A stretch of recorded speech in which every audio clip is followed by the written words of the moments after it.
ملک بھر میں مونسون بارشوں نے تباہی مچا دی ہے۔ مانسہرہ میں مکان کی چھت گرنے اور مختلف حادثات میں 15 افراد جان کی بازی ہار گئے۔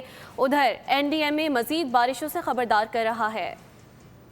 برستی بارش، بکھرتی بستیاں، گرتی چھتیں، ڈوبتی زندگیاں۔ مانسون کی شدت ہر گزرتے لمحے کے ساتھ تباہی کی نئی داستان رقم کرنے لگی۔ مانسہرہ کے علاقے پارس میں بارش کے باعث مکان کی چھت گر گئی۔ ملبے تلے دب کر 2 افراد جاں بحق اور 2 زخمی ہو گئے۔ تلگنگ کے علاقے انکڑ نالہ ٹمن میں نہاتے ہوئے 3 کمسن بچے ڈوب کر جان کی بازی ہار گئے۔ 24 گھنٹوں میں مختلف حادثات میں 15 افراد جان سے گئے۔ مرنے والوں میں 7 بچے، 3 خواتین، 5 مرد شامل ہیں۔ اٹک میں مکان کی چھت گرنے سے 3 افراد، خوشاب میں آسمانی بجلی سے 1 شخص جاں بحق ہوا۔ نوشہرہ، بنیر اور خیبر میں تیز ہواؤں اور آسمانی بجلی کے مختلف واقعات میں 4 افراد جان سے گئے۔ ہری پور، اپردیر اور مانسہرہ میں ڈوبنے کے واقعات میں 3 افراد جان کی بازی ہار گئے۔ شانگلہ میں سیلابی ریلے میں بہہ کر خاتون چل بسی۔ زوب میں مکان کی چھت گرنے سے خاتون اور بچہ چل بسے۔